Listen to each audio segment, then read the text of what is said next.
Hey everyone, this is Kevin Delplante here, host of the Argument Ninja podcast and creator of the Critical Thinker Academy. I want to share a behind-the-scenes look at a new video course that I'm producing, which will be available for free to my Patreon subscribers and subscribers to the Critical Thinker Academy website. I'll be hosting the course on the Academy site, but it will also be available on Udemy when it's launched. The course is titled The Vocabulary of Science: First Steps to Science Literacy. And if you've been following me for a while, you might remember a series of videos I did a while back on critical thinking about science, where I discussed a proposal for a curriculum that would teach genuine science literacy. I broke that curriculum into 5 units, and at the time, I envisioned creating separate video courses for each of these units.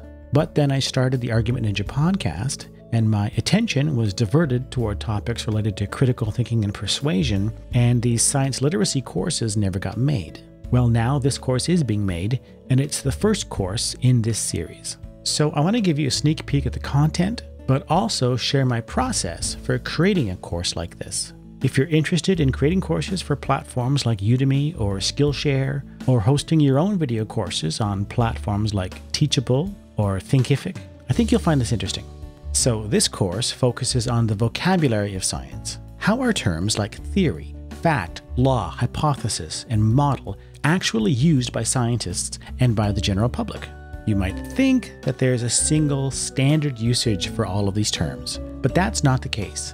Actually, both the general public and working scientists use all of these terms with a variety of meanings. And that can be a source of confusion for the layperson, because it's not always clear whether a difference of opinion on a scientific issue turns on a substantive disagreement about the science or on the way that a scientific term is being used. So this course is about getting a handle on the variety of meanings with which these terms can be used.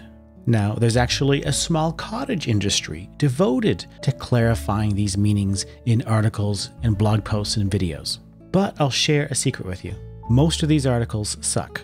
They're very interested in policing scientific vocabulary and telling us what the correct usage is, but they routinely say things that no historian or philosopher of science would ever say. So another goal of the course is to show why most of these articles suck, and consequently, how to be a more critical consumer of information about science and scientific reasoning. I am a philosopher of science by training. I've taught courses on this very topic.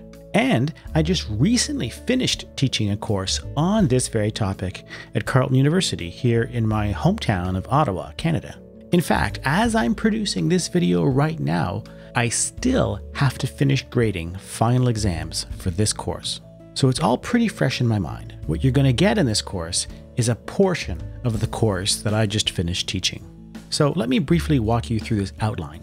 And this is how I would outline a video course for a platform like Udemy, where students will often be coming to you for the first time. They have very specific requirements. You have to have a promo video of a certain length. You have to have an introductory section where you welcome students to the course and provide some context and motivation for the course, give an overview of what they can expect and what they're going to learn, and you'll want to introduce yourself and say something about your qualifications for teaching a course like this. These top-level bullets are section headings. The bullets inside are individual videos within a section. Now, getting to the content, this first section is on the distinction between what I call epistemically loaded and epistemically neutral senses of a given term. It's a fundamental distinction for what I'm doing.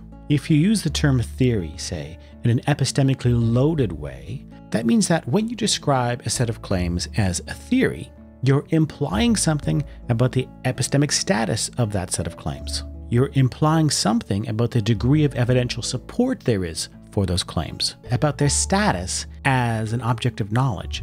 On the other hand, if you're using a term in an epistemically neutral way, then you're not implying anything about the epistemic status of any set of claims. This usage is neutral on that question. So for most of these terms, there are usages that are epistemically loaded, and there are usages that are epistemically neutral. And if you're not aware of the variety of meanings that are in play, it can be a real source of confusion. And for the most part, the interesting definitions, the ones that really tell you something about the role that a term plays in scientific reasoning, these are the epistemically neutral definitions. I'm not going to spoil any of this for you. I think all these topics are rich. Some of them are richer than others. There's lots to say about laws, for example. There's a long history of interesting debate among scientists and philosophers of science about the nature of laws in science. This material on hypotheses is really a setup for a separate course on the logic of scientific reasoning. Models are a really interesting and important topic. I use this section to talk about the role of abstraction and analogy in scientific reasoning. And that gets us into a discussion of what it means to say that a scientific model or theory is true or false, and what it means to give an interpretation of a scientific theory. There are philosophy of science issues sprinkled all through the course, but this section goes into some depth about the philosophical problem of interpreting scientific theories without being technical in any way. It's always a good idea to give students an opportunity to test their understanding in some way. I'll have quiz questions at the end of every section, but I'm also giving an assignment of sorts in this last section that brings all of these concepts together. Now you can see up here that there are places where I say Keynote is done. That means that the slides for a given video are done. And I'm on a Mac, so I'm using Apple Keynote to create those slides. Typically, I'll create all the slides for the course before I ever record anything. Let me show you what those look like. These videos will be a combination of talking head video on top of slide graphics that I'll composite in ScreenFlow. This blue guy in the corner is a placeholder for what will eventually be video of me talking. I use this to help me compose text and images on the slide, so the video that I'll record later doesn't cover up anything important. I use the Notes feature in Keynote to write dialogue for each slide. When I record this, I'll be using this text as a guide, but I won't be reading directly from the text because that doesn't look great. I'll be looking at my webcam when I'm recording. So I'll just click through these so you can see how things are organized. I bold certain words and sentences as a reminder to add some emphasis in the delivery. It's easy to slide into a monotone when you're working off a script, so you really do need to think in terms of adding dynamics. You want to sound like you, but maybe a heightened version of you. Now notice I have this black background for all the slides. That's okay, but let me show you a trick you can do that lets you change up the background after the fact if you're producing slides this way. I can set the background to green, like a green screen. I can then export these slides as images and bring them into ScreenFlow with the green background. Now we're in ScreenFlow, and you can see the first 3 slides on the timeline with the green background. I've got this cool background image on the layer below, but right now you can't see through the green. But you can use the chroma key video effect in ScreenFlow to punch out the green, so the green becomes transparent. Then I can put whatever background image I want under the slide layer. I can change up the background for different videos. I can even add a motion video background if I want. I just really like the flexibility this offers.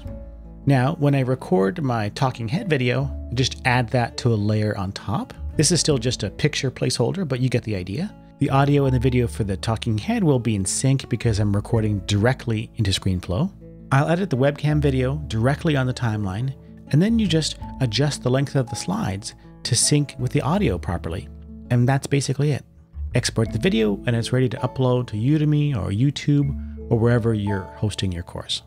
So, like I said, this course will be available to my Patreon subscribers because Patreon subscribers get access to all of the video course content over at the Critical Thinker Academy. And I'll be adding this course to the catalog of Critical Thinker Academy courses. So if you're interested and you're not a patron already, this is my invitation to please consider becoming a patron. The URL is on the screen, and it's in the video description if you're watching on YouTube, and it's in the post if you're watching on Facebook. Thanks for watching, and for all my supporters, thank you so much. You make all of this possible.